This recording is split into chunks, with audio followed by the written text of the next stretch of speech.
Add layout text, आपको चाहिए bedroom, पहले लिविंग की सेटिंग कर लीजिए।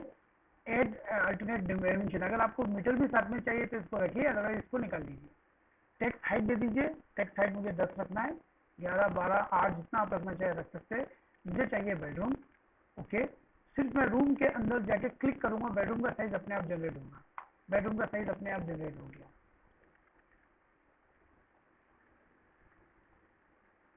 मुझे चाहिए किचन, मैं किचन क्लिक करूंगा, किचन आ गया। जिस भी रूम में मुझे जो भी चाहिए वो मैं इस पर क्लिक करना पड़ेगा। मुझे चाहिए बालकनी, मैं करूंगा बालकनी। मुझे चाहिए लिविंग रूम, मैं जाऊंगा लिविंग रूम में, मैंने क्लिक किया। मुझे चाहिए WC, WC इस लिस्ट में नहीं है तो मैं जाऊंगा कस्टम पे, यहाँ मैं टाइप करूंगा WC, ऐड, देन क्लिक। ये ऐड लेआउट टेक्स्ट कमांड है।